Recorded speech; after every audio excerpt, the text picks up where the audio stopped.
Hello everyone, welcome back again. Hope you all are doing very good. And in the last video, we discussed about the NumPy and Pandas package. And in the today's video, we are going to discuss the Matplotlib, basics of Matplotlib. And I'll also show you the code snippet for sending emails and to establishing connection with Oracle database, and also a bit of Flask framework, a Flask package, how to develop web pages using the Flask package. Okay, so I'll start with the Matplotlib. So guys, Matplotlib, the purpose of Matplotlib package is to do the visualization. So when I say visualization, that means you draw graphs. So if you would have heard of BI tools like Tableau, Cognos, ClickView, so what we do there is we have a set of data, and what we do there is we create bar graphs, we create histograms, we create scatter plots, we create pie charts. So all the things that we earlier used to do using the BI tools like Spotfire, Power BI, Tableau, now we can do that using Matplotlib. And why this is important in this Python and data science and data analysis? Because so before you do the analysis, we do EDA. Okay, so in EDA, this visualization is very important. So we'll see EDA in details, but before that, we'll see the Matplotlib package. And Matplotlib, I have here. If you see the Matplotlib, it is used to perform visualization. Let's say you want to uh, compare the average marks of 10 classes. Let's say we have a class 10 and there are 10 sections of it. And what if you want to compare the average marks of 10 classes? So on the y-axis we'll have marks, and on the x-axis we'll have classes. So class A, class B, class C, class D, and whatever average marks is there. So we can we can draw different types of graphs using this. So this was one example. Another example is, let's say, uh, government budget. So if you want to plot the government budget on a pie chart, then we can say that okay, 40% has been allocated for the poor people, 5% has been allocated to education, 5% had been allocated to defense. So from the 100% of, I mean, from the complete 360 degree, what part has been allocated to what? Then we go for a pie chart. And then the same way we have scatter plot and we have histogram. We'll see that one by one. And let's see the definition written over here, used to perform visualization in Python. Matplotlib is a Python library that is specially designed for the development of graphs chart. That is what I told you, in order to provide interactive data visualization, obviously. Because see guys, what's important here is, let's say you have a very huge data set, and there is a plot called box and whiskers plot. So even by looking at, if you have a data set of 10, 50 or 100 data points, then you can go and check, okay, what are the outliers? I'm using a term called outlier. We'll see that this in details when we'll cover statistics and probability in data science. But just understand, outliers are nothing but something that is not common among among a set of members. Let's say I have a set of numbers. So let's say the total numbers are 20 numbers I have. All the 18 numbers are below 50. 5, 10, 15, 35, 36, like that. And 5 or 6 are like 200, 300. So these 2 and 300 are nothing but the outliers. I mean, they do not have the same trait as that of the other existing members. Okay, so outliers, why I use this term? Because using Matplotlib we can draw a graph called box and whiskers. So this will just draw the graph and it will tell you how many outliers are present in the set of data. Now, if you have thousands and 2,000 of points, you cannot go and check the data one by one manually. So you have to draw a graph, and then it will let you know, okay, let's say in 1,000 points, we have 10 outliers, we have 20 outliers. So that can be easily detected using box and whiskers, that can be plotted using the Matplotlib package. Okay. So many things are there. This was one of the examples that I explained. So there are so many things that can be visualized and that can be analyzed using the graphs that can be plotted with the help of Matplotlib package. Third point is it inspired from a MATLAB software that's being used. It's been logged. This Matplotlib software is being used, and it's a very very useful and very important software. So this is Matplotlib is also inspired from this software, and same in the name also you can say this is Matplotlib. So this is inspired from Matplotlib software. Okay, and so I'll give you one example here. I'll also show you a few hands-on scenarios. Let's see here. So I have a graph here, and what I'm plotting is I'm trying to plot the linear graph of 1 2 3 4 5. I have a number, I have a set of 5 number 1 2 3 4 5. So I'm trying to plot 3 graphs. First, the linear graph that will only contain that linear 1 2 3 4 5 numbers. The second graph is of square, that is 1 4 9 16 and 25, and third is the cube, that is 1 8 27 64 and 125. So I'm trying to plot 3 graphs here, and you can see my code snippet. I have first imported NumPy, Matplotlib, PyPlot. PyPlot is one of the submodules of Matplotlib. That's why I have done .pyplot. I don't want to import the complete Matplotlib package. I only want to use PyPlot, and I've given the alias name as PLT. And then the same function, arange function, I have used 5. That will, it will give 0 to 4, 0 1 2 3 and 4. Now I'm trying to plot. So plt.plot, first x is x comma x, that means 1 2 3 4 5 1 2 3 4 5, that will give a linear line. Second one is x and then x into x, that means we are plotting the square of all the numbers present. Third is x comma x cube, that is we are plotting the cube of all the numbers present. In this way you can plot. So the first argument that we are passing is the x-axis. The second argument that we are passing is the y-axis. Okay, and then we are pointing the label. What is the label of it? First is, since we are plotting 3 different graphs in the same coordinate, so we are putting the label here. First is linear, second is square, third is cube. So you can see the label here. This is what I mean. This code, this part gives you this linear, square and cube. Then we have grid. Grid is nothing but when you divide your page into a set of squares by plotting different lines. So this is called grid. We set it true, so you can see the grid here. If we make it false, this will be completely plain. But to visualize very precisely, we need grid to be true. That's why I have made it true here. Then you give the labels. Label is nothing but you give the name to your x-axis and y-axis. So that is done using x label and y label function. And I've done x-axis as x label is x-axis, and name for y label is y-axis. And then the complete title. What is the complete title of the graph? You can see here polynomial graph, and I have marked here polynomial graph. Then we have legends and show. So legends is this, and show is, I mean, when you want to see your graph into your console, then we again pl2.show. So there is nothing much to understand. I mean, nothing much to understand. We only have to understand what are the functions used for plotting, for gridding, for giving the names, for giving the titles, for giving the legends, for giving to show it, or how to use the color combination, or so we have to only mug up these important functions to use Matplotlib, and not much logical or not much complex things to understand, mostly mechanical things. Just understand the function, understand the number of argument it requires, and a bit of deviations from the functions. So that's it is required for Matplotlib. This was one of the examples. Different types of charts. What are the different? Scatter plot, bar graph, histogram, pie chart. So I already explained you bar graph and pie chart. Let's say you want to compare the number of 10 sections of class 10, average number, then you go for a bar graph. You want to see the allocation of government budget on different sectors, education, defense, health, so that we can do in a pie chart.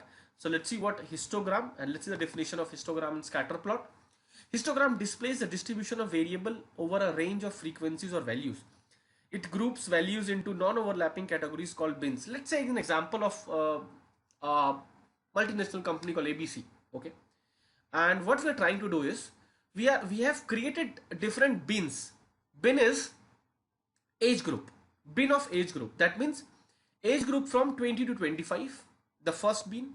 The second bin would be 25 to 30. Third bin would be 35 to 40. Like that, we have created 5 bins. And then what we are trying to check here is, we are trying to check how many of the employee fall in the first bin. That means how many of the employee of that particular MNC fall in the category of 20 to 25, that is the whose age is 20 to 25. How many employee fall in the bracket of 25 to 30? How many employee fall into the bracket of 35 to 40? Likewise. So we have created several bins, and we are checking that how many employees fall in that category, how many employees fall in 25 to 30, how many fall in 35 to 40.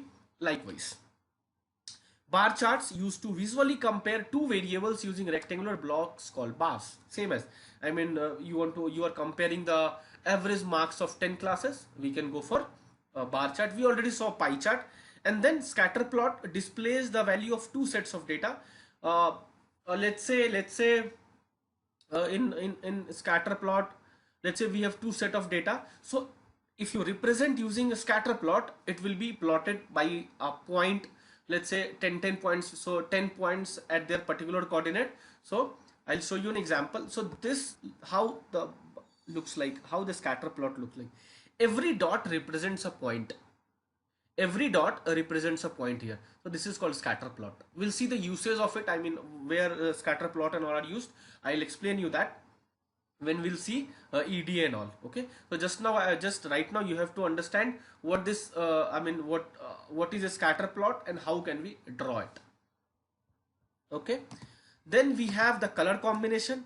So let's say you are drawing 5-7 graphs in one plot, then you can separate it by, or you can differentiate by using different colors. So these are the color codes I have given here: B for blue, C for cyan, G for green, and all that. Okay, so this is the theoretical portion, guys. Mostly you have to practice, you have to understand, as I explained earlier, you have to understand mostly the function that we use in Matplotlib. Let's quickly do some hands-on on this, how to plot graph and all. The one example that I showed you, that was actually a very good example that had almost so many things. Now here, see, a very simple graph I am drawing. Importing Matplotlib, the subplot pyplot as PLT. Now I'm trying to plot this 1, 2, 3, 4, 5. Now this is the list of vertical coordinate. When you say vertical coordinate, it is y-axis, the points of y-axis, and x-axis will vary from 0 to n-1. Okay, x-axis values from 0 to n-1, where n is the length of the list. Now length of the list is what? 5. So this x will vary from 0 to 4. That's why you can see here, and the graph got plotted. Okay, same way here I have taken a x as a range of 5, that is 0 to 4 and then I'm trying to plot x 0 to 4 here, you can see, and then I'm trying to plot the square of it. The square is 0, 1, 4, 9, 16. So you can see it here. So I'm trying to plot the square versus the numbers of the list. So I'm trying to plot 1 versus 1, 2 versus 4, 3 versus 9, and 4 versus 16. So you can see the upper limit, here it is 4 and here it is 16. So the plot is the function that you can use, and you can specify both the x and y axis, x axis and y axis inside that, and it will plot. And to show that at your console, you have to use the function dot show. Now in this graph only, we can add labels on the x-axis, we can add labels on the y-axis, we can give different colors, we can add grid, and we can do so many functionalities here.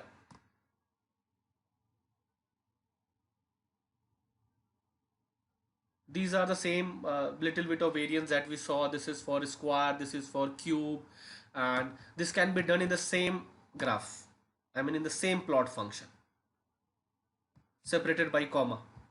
This is for the first one, this is for the second one, and this is for the third one. You can use it separately, or you can use it in the same function called plot, not an issue. Now you can see different functions. Okay, I'm trying to limit the x-axis. What is the limit of x-axis? I only want to from -1 to 5. or y limit I only want from -1 to 10. So let's see here. So you can see -1, x-axis started from -1 and ended at 5, and y-axis started at -1 and ended at 10. Then you can add labels that we already saw.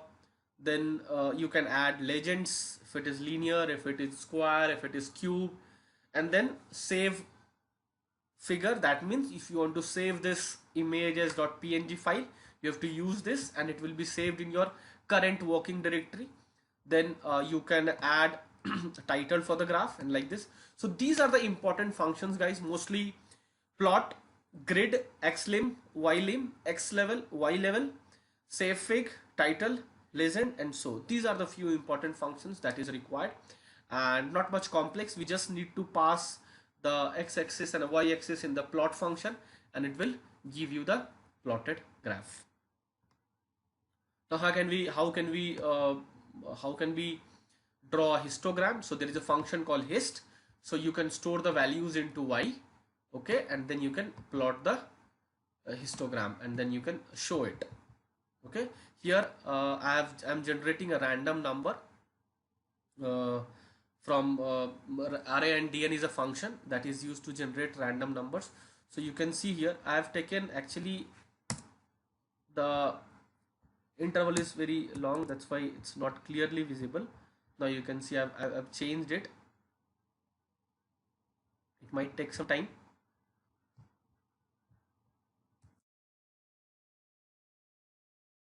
Now you can see we have different bins here. Histogram got plotted. Just you have to store your x-axis and y-axis into different variables and you can plot using the function called hist.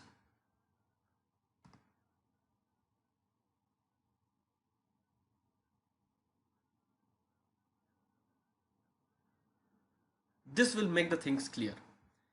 This is a bin that started from I guess this is 0 and -1. This is point -75, and then this is 25. This is one bin, this is another bin, and this is third bin. So how many values are present in this bin is here, how many values are present in this bin is here now. Excuse me, and how many values are present in this bin is present here.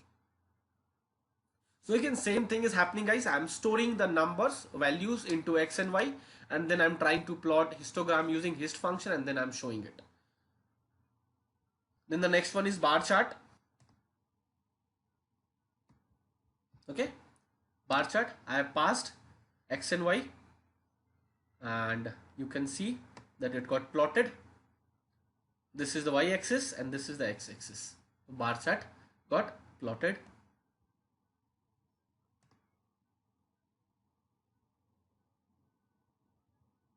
This is the dictionary, same thing is getting repeated here. And this is let's say the sale of vehicles. How many bikes are sold, how many buses are sold, how many cars are sold. So this is how you can draw it. So the major chunk is sold as a bike, then the next one is cars, and then the least one is buses.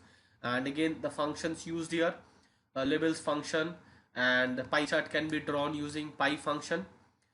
Okay, so here you can see x, we have stored x, labels is equal to labels. Here in the x I have stored bikes, cars, and buses. So you can see the bikes, cars, buses, legends got printed here. Okay, so these are nothing but which is used to compare multiple parts against the whole. As I told you, let's say government announces budget, so every sector has allocations. Defense has allocation, health has allocation, education has allocation. So if you want to compare education with the complete budget, then we can go for pie chart. If you want to compare the defense with the complete budget, then you can go for pie chart, and likewise. Then we have scatter plot. So you can see I have generated some numbers here, random numbers, and that is what got printed here, the numbers. This is 0.5, this is 0.6, this is 0. maybe 65, this is 0.8, and likewise. Okay, so this all we'll see, guys, maybe in the EDA. We'll see this in details. I mean, what are the practical uses, how can you analyze that, what is happening in it, what happened when we plotted this graph. So this can be understood well in EDA classes. then I'll explain you in details. And then some more functions like how to control color and all. I'll not go in details. I mean, you can, then we can also control marker style, like if you want to give some dot, or if you give some square or rectangle or diamond.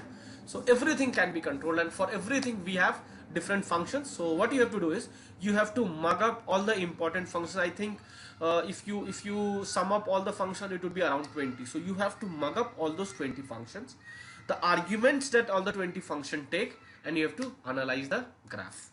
Nothing much logical in it to understand, but we have to understand at least the syntaxes of functions, what arguments it takes, and how it performs.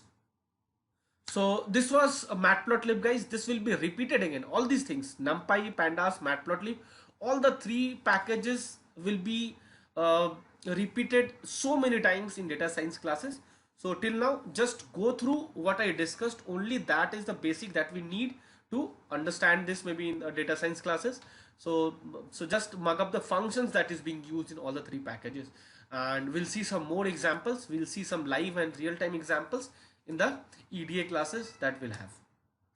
Okay, and next part is again the same part, guys. Data manipulation. How can you manipulate data? We have some important functions. Let's say I have a data set, and we have the functions like head and tail. What this gives, so it will give you the first five values of the first five values of the data frame, or the last five values of the data frame. So this is called head and tail. And then we have name. It will give you the dimension. A range, it will give you the list of random numbers. In the same way, we can group by. You can find the sum. Let's say I have created two dictionaries here. I've created one dictionary. One dictionary is one set is of odd numbers, another set is of even numbers. So I'm trying to print D of odd. Odd is the key here, and you can say the odd numbers got printed, then the even numbers got printed, and then I'm trying to get the sum of it. If you see, you will find the sum here. What is the sum? Sum of odd numbers is 2500 and sum of even numbers is 2450. And this is the deviation. What is the deviation of odd number? What is the deviation of even number? So this is presented here. So again, need not to walk through each and everything. Again, I have a list of functions that is used for data manipulation. I also have the list of functions used for matplotlib. So what I'll do is I'll create a document that will contain all the important functions for data manipulation and matplotlib, and also with one-liner example. Like, what is head? Head will give you the first 5 records from a data frame. Tail, it will give you the last 5 records from the data frame. This way, I'll collate all the important functions of data manipulation and matplotlib, and I will forward to you, and you can go and practice on it. Okay, that will help you to understand functions. Even if I go and just do commentary on the functions present, that will not make very much sense. Just take the functions and start practicing. Import that file, or maybe you can do the hands-on in your Jupyter notebook. Open it and do some hands-on. Again, you can use help. If you are stuck in some important function, just use the help function provided by Python, and it will give you the complete details of the function. Okay. Next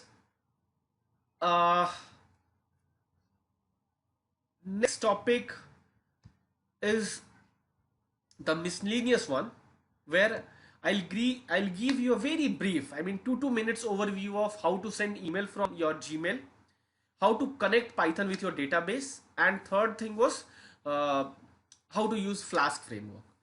So the first is, you can see this code snippet, connecting with Oracle database. Okay, so we have a package called CX Oracle. CS Oracle contains a function called connect.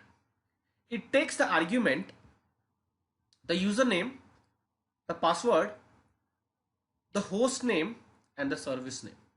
If you pass all these three, your CX Oracle connect function will connect from the database.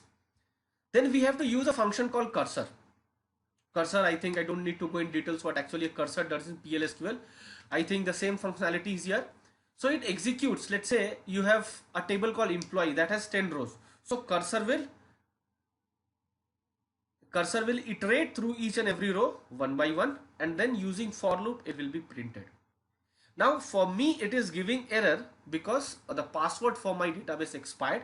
That's why it's giving error. Else it would have printed the details that is present in employee table. Okay, and then we are closing the cursor here. So three things. First, we have to import the cx.oracle function. In the connect function present in cx.oracle package, we pass the username, password, and we also pass the service name and host name. Then in the execute function, you pass whatever select statement you want to pass. And then in the for loop, we iterate through all the rows that is present in the table, and then we close the cursor and you can see all the values present in that employee table. Okay. So this is the way you can connect your Python with the Oracle database, and you can see the content of the tables present in your schema. Okay. And next was sending email from Python. Here there is a package called smtplib and a function called smtp. So you have to pass this string smtp.gmail.com. If you want to go for Yahoo, you can put Yahoo in between, and then this is your argument that is passed 587, and then you have to log in on what email you want to send the mail. So here this is the Gmail ID, and here it is the password that you have to pass in login function present in SMTP. Then message, what is going to be the subject line, who is sending it, that you can also mention here, to whom you are sending, that also you can mention here, and then you can put the content in the form of HTML. So I put the content here in the form of HTML. Okay.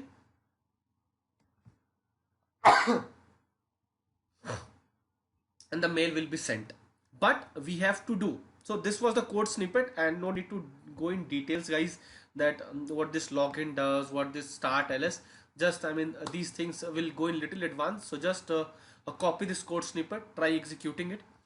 But only this code snippet will not send mail to your IDs. What you have to do is you have to make some changes in your Google Chrome as well. So in the Google Chrome part, here I have mentioned you have to go to the accounts. In your Gmail, you have to go to account.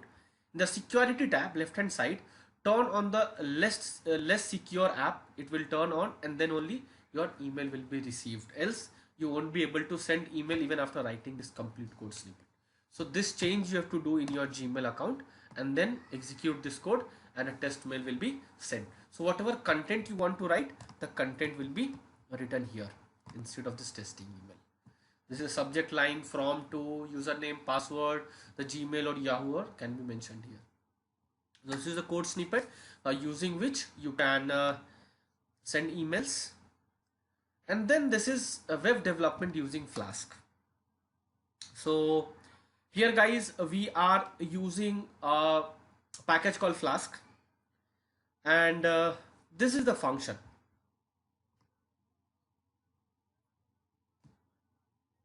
Okay, so what I'll do, guys, is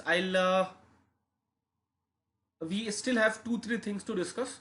We have web development using Flask, we have SQLite, and we have logging also in database, and also we have to understand a bit of testing framework like Selenium and PyTest, and a bit of regular expression.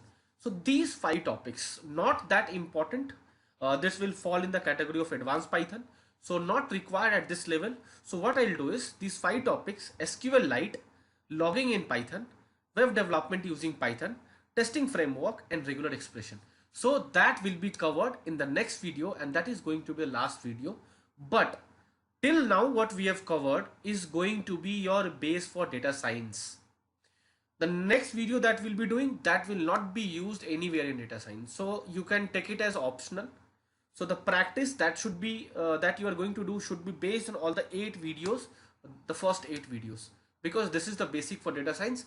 And this is only for, I mean, the next video that I'll be creating, the 9th video, web development framework, testing framework, regular expressions, SQLite, and logging. That will be advanced Python, just to enhance your knowledge. You can go through it, but that will not be important for data science. Okay, so maybe I'll take some time in for the next video, because we are done with all the important concepts that we need for basic Python and for data science.